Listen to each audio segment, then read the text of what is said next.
महाराष्ट्र दुय्यम सेवा अराजपत्रित मुख्य परीक्षा 2018 राज्य कर निरीक्षक.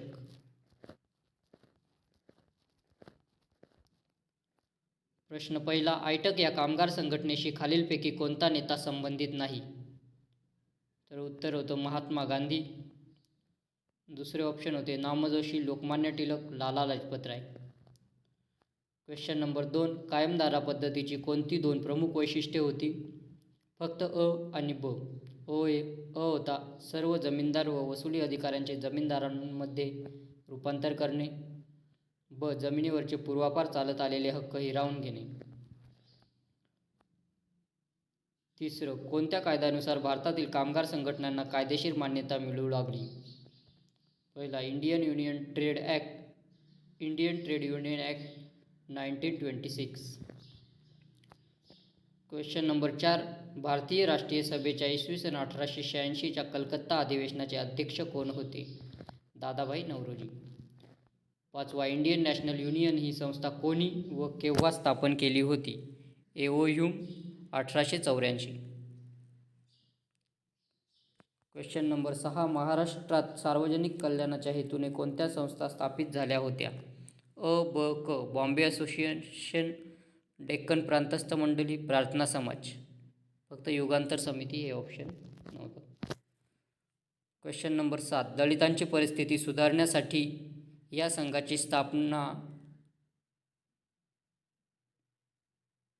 स्थापना यांनी केली? दलित संघ, डिप्रेस क्लास मिशन, महर्षी विठ्ठल रामजी शिंदे. हे उत्तर बरोबर आहे.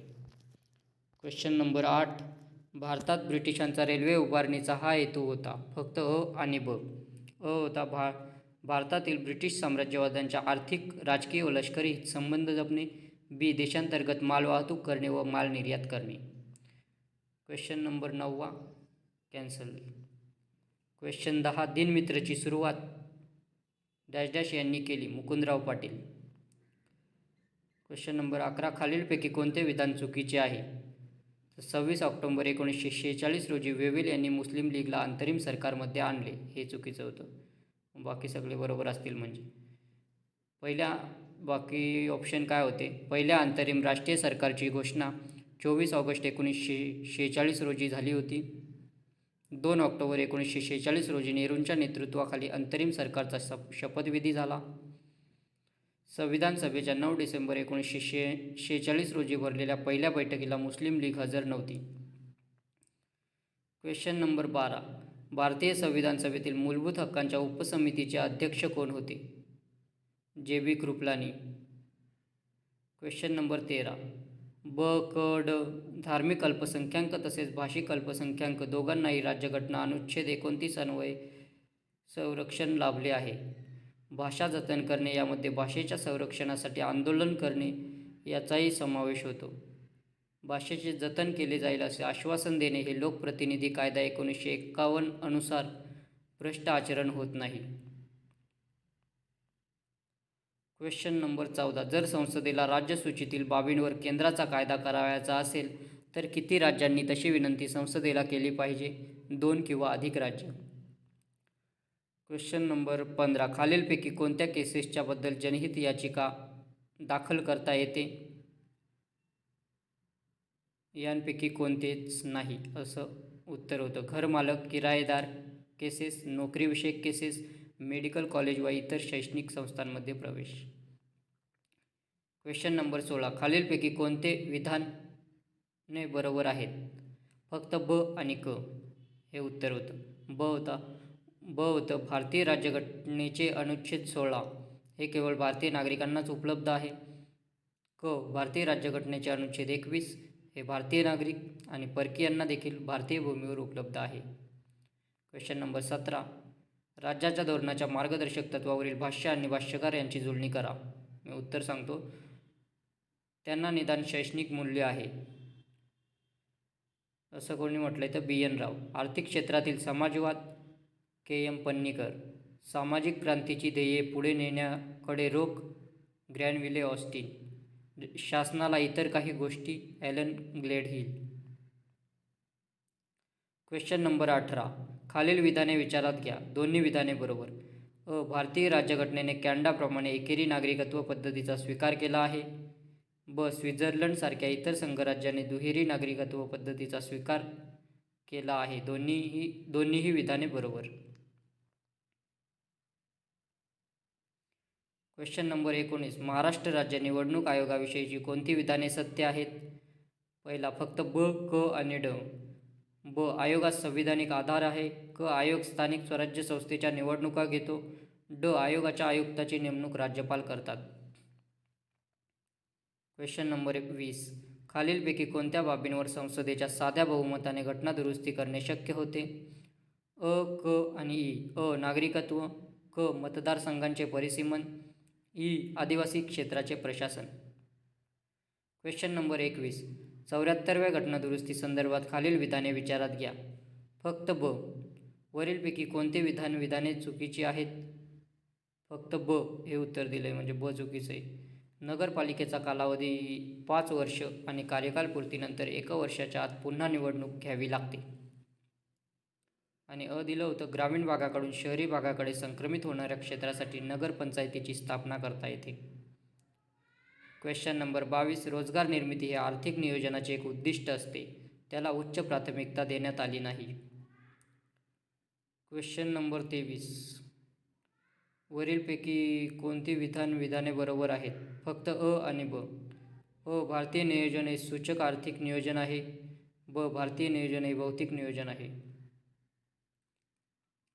Question number 24. सन 2009-10 मधील राष्ट्रीय नमुना पाहणीच्या 66व्या फेरीनुसार सामान्य स्थिती बेरोजगारी गृहीत मानून ग्रामीण भागात खालीलपैकी कोणत्या राज्यात बेरोजगारीचा दर सर्वात कमी नोंदवला गेला? फक्त ब, राजस्थान. वरीलपैकी कोणती विधाने बरोबर आहेत? वरीलपैकी सर्व. अ, एकात्मिक ग्रामीण विकास कार्यक्रमाचे उद्दिष्ट स्वयंरोजगाराच्या शाश्वत संधी निर्माण करून कुटुंबांना दारिद्र्य रेषेवर आणणे. जवाहरलाल ग्राम समृद्धी योजनेत शारीरिक अपंग व्यक्ती आणि दारिद्र्य रेषेखालील अनुसूचित जाती जमातींना प्राधान्य दिले जाते. गंगा कल्याण योजनेत दारिद्र्य रेषेखालील लहान आणि सीमांत शेतकऱ्यांना भूजल स्रोतातून सिंचन सुविधा दिली जाते. Question number 26. 73व्या घटनादुरुस्तीच्या संदर्भात खालीलपैकी कोणते विधाने अयोग्य आहेत?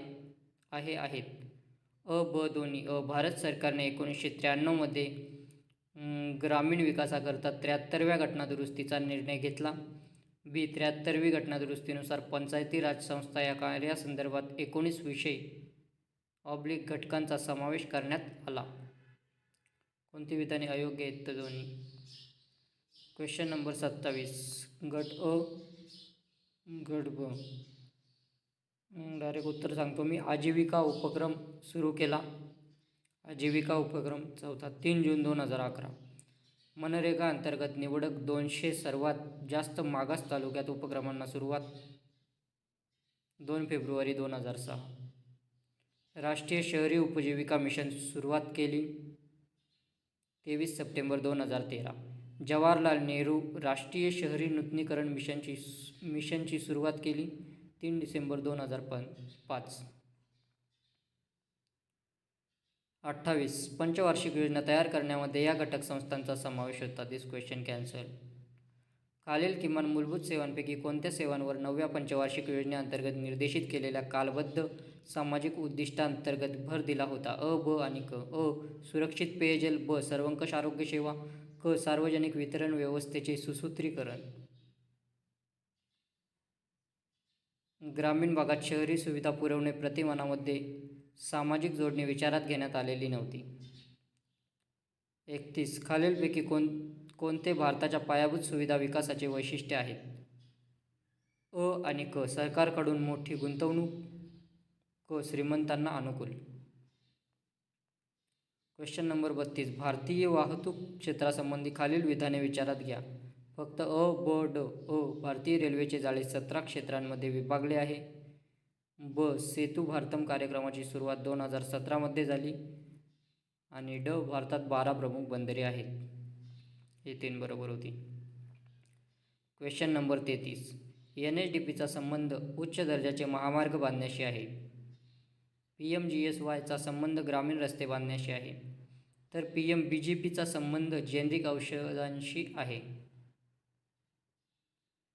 Question number 34. फक्त वरीलपैकी कोणती विधाने बरोबर आहेत? फक्त आणि क. राष्ट्रीय समविकास योजना कृषी क्षेत्रातील निम्न उत्पादकता आणि पायाभूत सुविधांमधील तफावत हे प्रश्न सोडवण्यासाठी जाहीर केली. राष्ट्रीय समविकास योजना ही मागास राज्य आणि प्रदेशाच्या विकास पुढाकारासाठी आधार देते.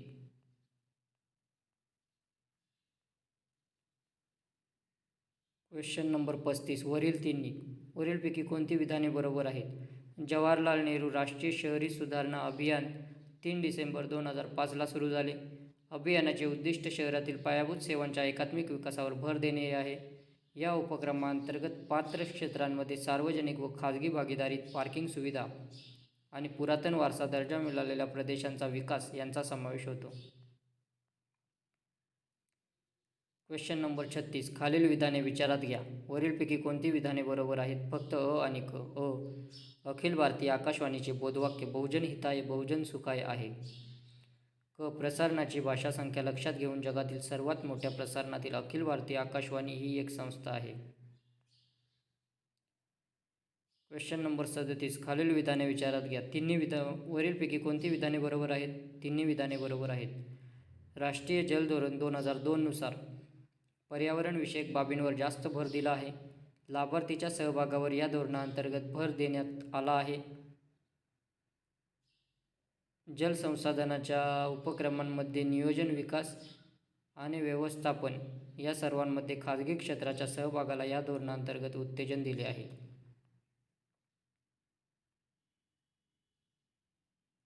वरीलपैकी कोणती विधाने बरोबर आहेत? वरील सर्व.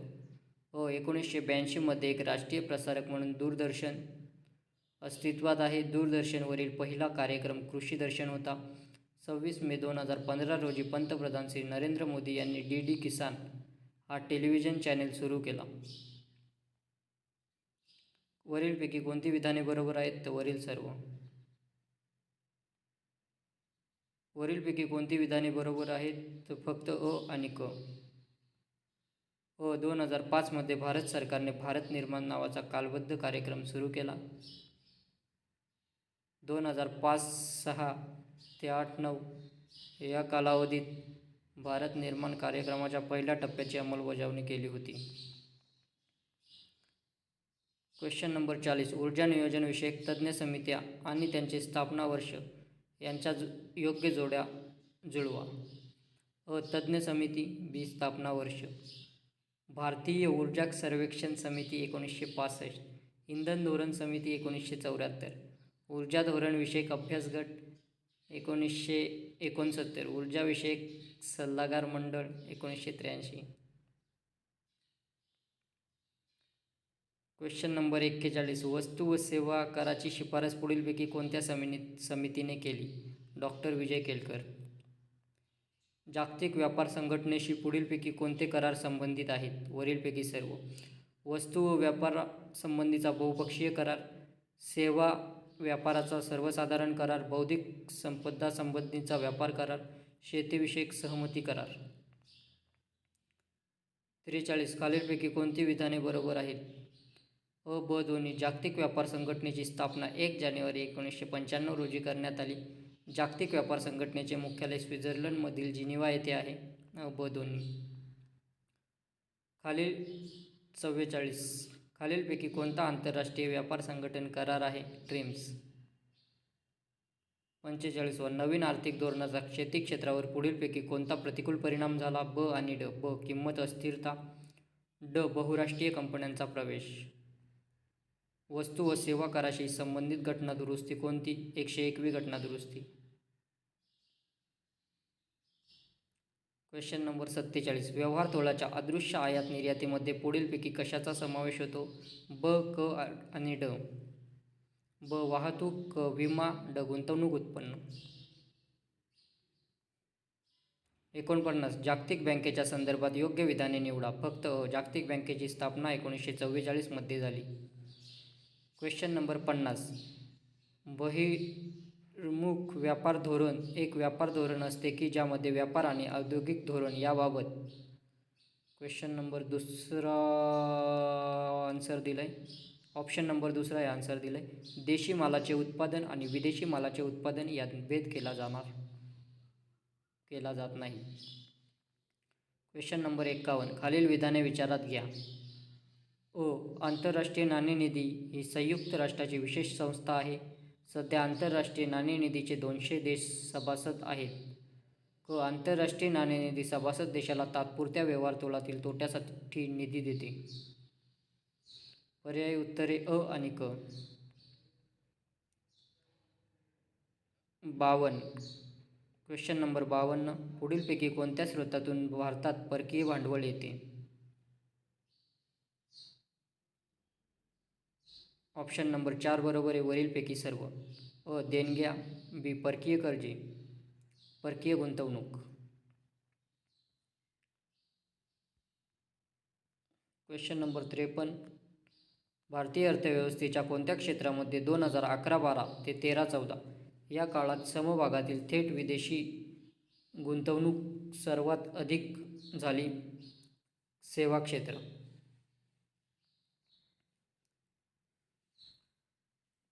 Question number 54. व्यापार तोल संकल्पनेसंदर्भात योग्य विधान निवडा. योग्य विधान ओळखा. तर याचं उत्तर होतं अ, ब दोन्ही. अनुकूल व्यापार तोलामध्ये देशाच्या आयातीपेक्षा निर्यातीचे प्रमाण जास्त असते. प्रतिकूल व्यापार तोलामध्ये देशाच्या निर्यातीपेक्षा आयातीचे प्रमाण जास्त असते. 55. 1992 ते 2013 या काळात भारतात येणारी थेट विदेशी गुंतवणूक ही बाहेर जाणाऱ्या थेट विदेशी गुंतवणुकीपेक्षा अधिक होती. 56. पुढीलपैकी योग्य विधाने निवडा. व्यापार मंत्री श्रीमती निर्मला सीतारामन यांनी भारताचे सन 2015 ते 2020 साठीचे विदेश व्यापार धोरण जाहीर केले. पुढीलपैकी योग्य विधाने निवडा. अ, ब दोन्ही पण आहेत. अ हा होता. बी. निर्यात प्रोत्साहनासाठी make in India, digital India, skill India यावर भर देणे हा धोरणाचा प्रमुख उद्देश आहे. Question number 57. आंतरराष्ट्रीय नाणेनिधीची स्थापना पुढीलपैकी कोणत्या उद्देशाने करण्यात आली? फक्त अ आणि ब. प्रचलित विनिमय नियंत्रणे कमी करणे. ब. विनिमय दर स्थिर राखण्यासाठी प्रयत्न करणे. 58. परकीय व्यापार धोरण 2009 ते 14 संबंधित खालील विधाने विचारात घ्या. वरीलपैकी कोणते विधाने बरोबर आहेत? तर फक्त अ आणि क. सरकारसाठी दीर्घकालीन धोरणाचे उद्दिष्ट हे 2020पर्यंत भारताचा जागतिक व्यापारातील हिस्सा दुप्पट करणे आहे. सरकारने वाढीव निर्यात प्रोत्साहन योजना डिसेंबर 2012 मध्ये जाहीर केली. 59. खालीलपैकी कोणता देश ओपेक या संघटनेचा सभासद नाही? दिस क्वेश्चन कॅन्सल. Question number 60. राज्य सरकारचा प्रमुख कर महसूल स्रोत कोणते? वरील सर्व. वाणिज्य कर आणि जमीन महसूल, मुद्रांक शुल्क आणि नोंदणी फी, मद्य आणि अंमली पदार्थावरील राज्य उत्पादन शुल्क. Question number 61. पुढीलपैकी उत्पन्न कराचे प्रकार कोणते आहेत ते ओळखा. अ आणि क. वैयक्तिक प्राप्ती कर. क. महामंडळ कर. Question number 62. 1991च्या कर सुधारणा समितीचे अध्यक्ष कोण? Raja J. Chelliah. Question number 63. केंद्र सरकार व घटक राज्य सरकारांच्या कर्ज व्यवहारांचे व्यवस्थापन कोणामार्फत केले जाते? Reserve bank of India. Question number 64. नागरी खर्चामध्ये पुढीलपैकी कशाचा समावेश होतो? अ, ब, क.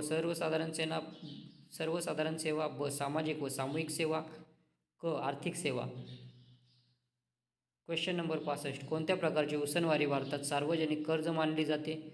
वरील प्रकारची सर्व उसनवारी. केंद्र, राज्य आणि सार्वजनिक उपक्रमांची उसनवारी. केंद्र, राज्य आणि स्थानिक सरकारची उसनवारी. केंद्र आणि राज्य सरकारांची उसनवारी. 66. 1991 मध्ये हाती घेण्यात आलेल्या आर्थिक सुधारणा प्रक्रियेमध्ये समग्र आर्थिक स्थैर्याबरोबर डॅशचा समावेश होतो. रचनात्मक सुधारणा. LPG प्रतिमानाने आंतरराष्ट्रीय नाणेनिधी आणि जागतिक बँकेच्या स्थैर्य आणि रचनात्मक समायोजन या योजनेचा अवलंब केला. Question number 68. कॉलम अ, कॉलम ब. संतुलित अंदाजपत्रक. सरकार प्राप्ती इज इक्वल टू सरकार खर्च. शिल्लकीचे अंदाजपत्रक. सरकार प्राप्ती इज ग्रेटर दॅन सरकारी खर्च. क. तुटीचे अंदाजपत्रक. सरकारी प्राप्ती पेक्षा सरकारी खर्च हा जास्त असतो. सरकारी प्राप्ती इज लेस दॅन सरकारी खर्च.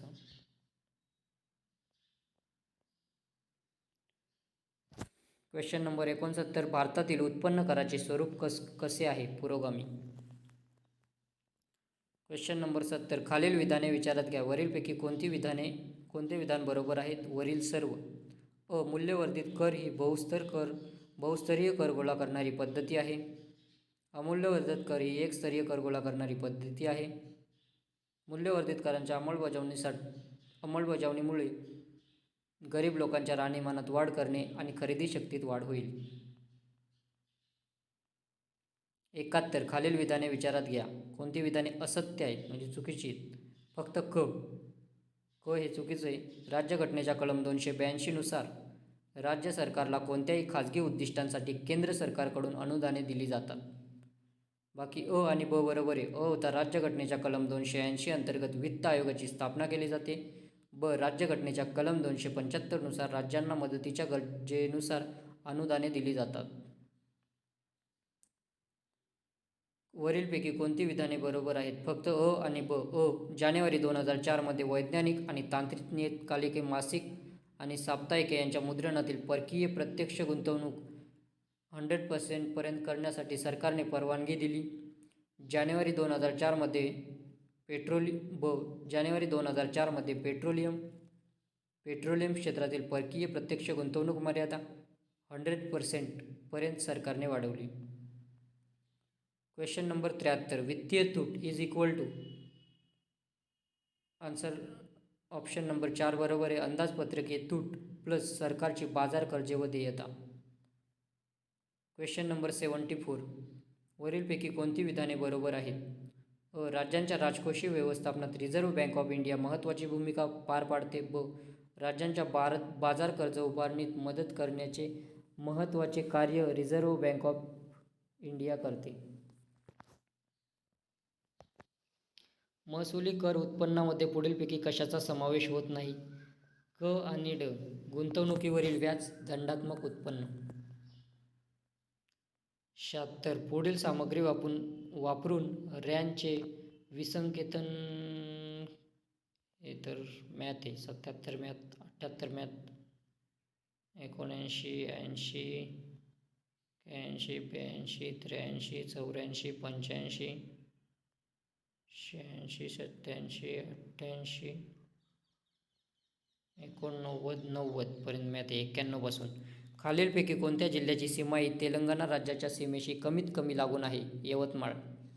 92. खालीलपैकी कमीत कमी लागून आहे आणि बाकीचे ऑप्शन होते नांदेड, गडचिरोली, चंद्रपूर. खालीलपैकी कोणती विधाने बरोबर नाहीत?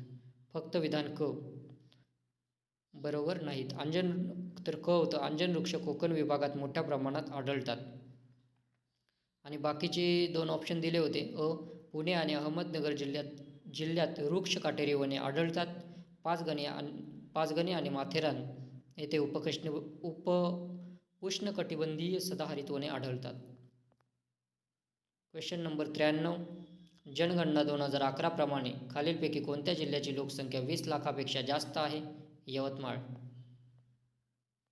Question number 94. अकोला जिल्ह्याच्या दक्षिणेस कोणता जिल्हा आहे? वाशिम.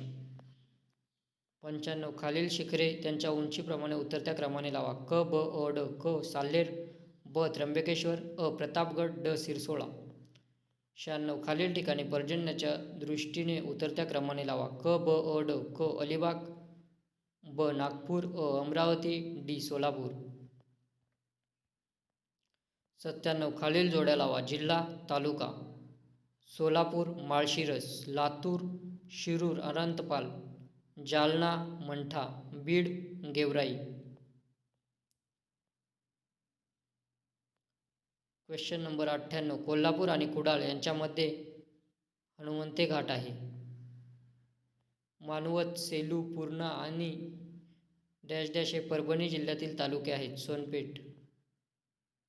2011च्या जनगणनेप्रमाणे मुंबई उपनगर जिल्ह्याची नागरीकरणाची पातळी किती आहे? 100%.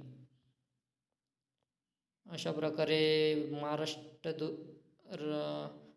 दुय्यम सेवा अराजपत्रित गट ब मुख्य परीक्षा 2018 राज्यकर निरीक्षक याचे 100 क्वेश्चन कंप्लीट झाले.